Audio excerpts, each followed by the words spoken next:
ഇന്ന് തന്നെ ഡൗൺലോഡ് ചെയ്യൂ. കാണൂ നിങ്ങളുടെ ഫേവറേറ്റ് ഷോസ്.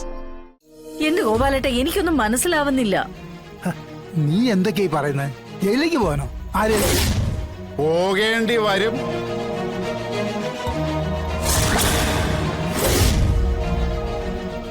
നീയോ?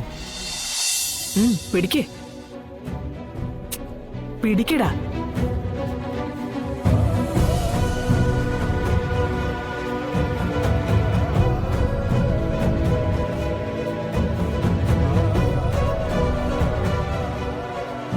ഇനിയേ നമുക്കിത് വേണം. ഡാ, നിനക്ക് വല്ലതും മനസ്സിലായോ?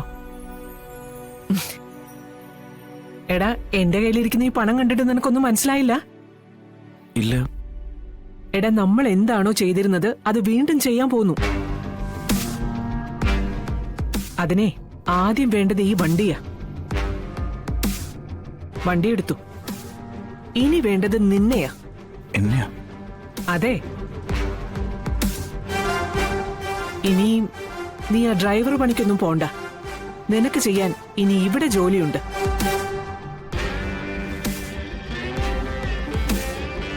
ഇത് കൊണ്ടുപോയി മാർക്കറ്റിനകത്തെ തോമസിന് കൊടുക്കണം. പഴയ പലിശയ്ക്കല്ല, പുതിയ പലിശയ്ക്ക്. സമയത്തിന് മുതലും പലിശയും തന്നില്ലെങ്കിൽ നീ അവിടെ എത്തൂന്നും പറയണം. ഇപ്പോഴത്തെ വിഷ്ണുവായിട്ടല്ല, പഴയ സത്യഭാമയുടെ മകൻ വിഷ്ണുവായിട്ട്.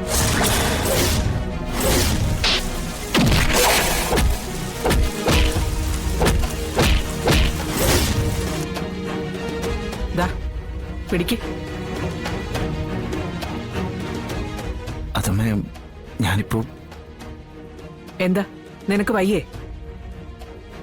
എന്നാ സുഖമില്ലാത്ത നിന്റെ അച്ഛനെ വിടാം. അല്ലെങ്കിൽ പണം കൊടുക്കാൻ ഞാൻ പോകാം. എനിക്കെന്തായാലും ഈ ബിസിനസ് മുന്നോട്ട് കൊണ്ടുപോകാതിരിക്കാൻ പറ്റില്ല. അതിനുവേണ്ടി ബാങ്കിൽ നിന്ന് പണവും ഞാൻ എടുത്തു കഴിഞ്ഞു. സത്യഭാമയും മകനും പലിശ പണവുമായി ഇറങ്ങുകയാണെന്നുള്ള അറിയിപ്പും അറിയിക്കേണ്ടവരെയൊക്കെ അറിയിച്ചും കഴിഞ്ഞു. ഇനി ഇതിൽ നിന്ന് എനിക്ക് പിന്മാറാൻ പറ്റില്ല. അല്ല, ഞാൻ പിന്മാറണോന്നല്ലമ്മേ പറഞ്ഞേ. പെട്ടെന്ന് നമ്മളിതിലേക്ക് ഇറങ്ങാന്ന് പറഞ്ഞപ്പോ എന്താ, നിനക്ക് ഭയം വന്നോ? നിന്റെ കാര്യത്തിൽ അങ്ങനെ ഒരു കേട്ടുകേൾവി പോലും ഇല്ലാത്തതാണല്ലോ. നീ എങ്ങനെയായിരുന്നോ അന്ന്, അത് തന്നെയാ നീ ഇപ്പൊ ഇവിടെ ചെയ്യാൻ പോകുന്നത്.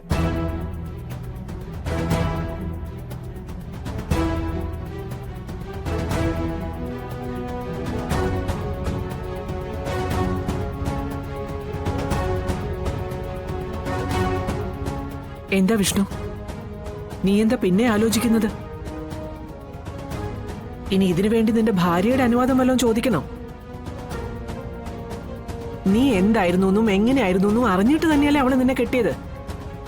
അതല്ല, ശാലിനി എതിര് പറയുന്നല്ല. പിന്നെ നീ ആരെയാ ഭയപ്പെടുന്നത്? എടാ, അന്ന് നമുക്ക് പണം മാത്രമേ ഉണ്ടായിരുന്നുള്ളൂ. പക്ഷേ ഇന്ന് നമുക്ക് ഈ ബിസിനസ് ചെയ്യാൻ പണവും സ്വാധീനവും എല്ലാം ഉണ്ട്. ശാലിനി നമ്മുടെ കൂടെ ഉള്ളത് നമുക്കൊരു ബലം തന്നെയാ. അതൊക്കെ ശരി തന്നെയാണമ്മ. പക്ഷെ നമ്മൾ കുറെ കാലം നിന്ന് മാറിയുന്നോണ്ട് അതിന്റെ ഒരു പോരായ്മ എന്തായാലും ഉണ്ടാവില്ലേ? ആ പോരായ്മ മാറ്റിയെടുക്കേണ്ട ഉത്തരവാദിത്വം നിനക്കാടാ. നമ്മൾ പഴയതിൽ നിന്ന് തുടങ്ങണം. എന്നാലേ പഴയ പ്രതാപത്തിലേക്ക് നമുക്ക് വളരെ വേഗത്തിൽ നടന്നു കയറാൻ പറ്റൂ. ഒന്നുമില്ലായ്മയിൽ നിന്ന് എന്റെ മോൻ ലോറിയുടെ ടയർ ഇളക്കി മാറ്റാൻ നടു റോഡിൽ കിടന്ന് കഷ്ടപ്പെടുന്നത് കണ്ടപ്പോ അമ്മയുടെ കണ്ണിൽ നിന്ന് വന്നത് കണ്ണീരല്ല, ചൂട് ചോരയാ.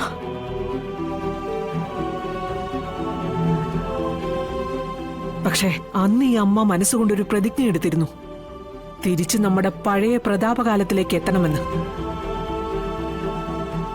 കാശുകൊണ്ട് കാശു വാരുന്ന ഈ മായാലോകത്തിലേക്ക് വീണ്ടും വരണമെന്ന്. അതിന് എനിക്ക് നിന്റെ സഹായം ആവശ്യമാണ്. എടാ, നീ ആലോചിക്കേ. പട്ടിണി കൊണ്ട് വയറ് നിറച്ച് ജീവിതം അഡ്ജസ്റ്റ് ചെയ്ത് മുന്നോട്ട് കൊണ്ടുപോകണോ, അതോ സമ്പത്തുള്ള രാജ്യത്തിന്റെ രാജാവായി പട്ടുമെത്തിയിൽ ഇരിക്കണോ എന്ന്? തോമസിന് പണമേ നാളെ കൊടുത്താലും മതി. നിന്റെ തീരുമാനം എത്രയും പെട്ടെന്ന് എനിക്കറിയണം. ആലോചിക്കേ, എന്നിട്ട് മനസ്സിനെ പാകപ്പെടുത്തി മനുഷ്യനെ പോലെ ചിന്തിക്കാൻ നോക്ക്.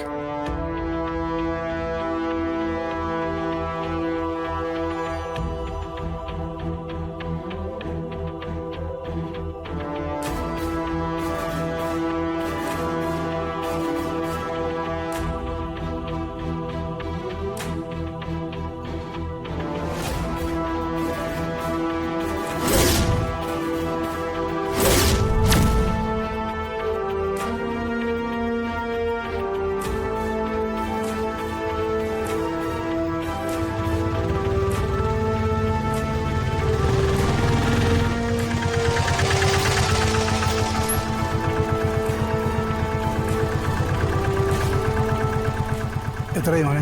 60.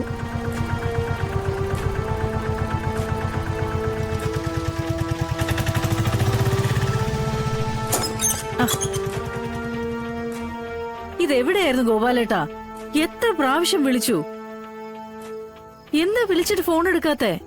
അല്ല, ഉത്തരം പറഞ്ഞാലേ അകത്തേക്ക് കയറാൻ പറ്റത്തുള്ളൂ. അത് പിന്നെ ഗോപാലേട്ടാ,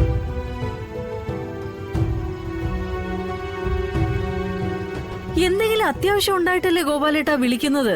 അപ്പൊ പിന്നെ ഇങ്ങനെ എടുക്കാതിരുന്ന എന്ത് ചെയ്യും? ആ ഫോൺ സൈലന്റ് ആയിരുന്നു. വിളിച്ചത് ഞാൻ അറിഞ്ഞില്ല എന്നുള്ളതാണ് സത്യം. എന്നാ പിന്നെ കണ്ടപ്പോഴെങ്കിലും ഒന്ന് തിരിച്ചു വിളിച്ചുകൂടായിരുന്നോ? ഇങ്ങനെ കിടന്ന് വിളിക്കാൻ മാത്രം ഇവിടെ ഇപ്പൊ എന്താ ഉണ്ടായത്? ആ, എന്താ ഉണ്ടായെന്ന്? ദേ, ഒരാള് വന്ന് ഭക്ഷണവും കഴിച്ച് കാശും തരാതെ ഗോപാലകൃഷ്ണന്റെ കൂട്ടുകാരനാണെന്നും പറഞ്ഞ് കുത്തിയിരിക്കാൻ തുടങ്ങിയിട്ട് കുറെ നേരമായി. കണ്ടിട്ടേ പോകുന്നുള്ള വാശിയില. എന്നിട്ട് ആളെവിടെ?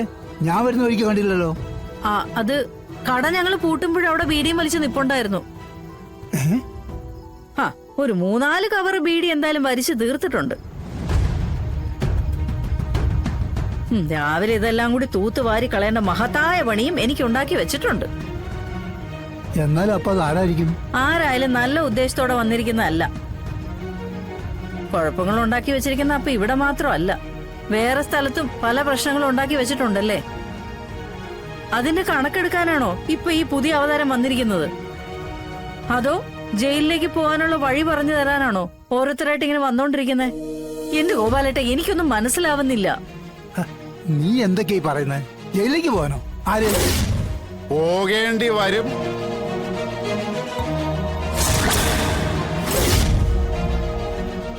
നീയോ? അതെ, ഞാൻ തന്നെ.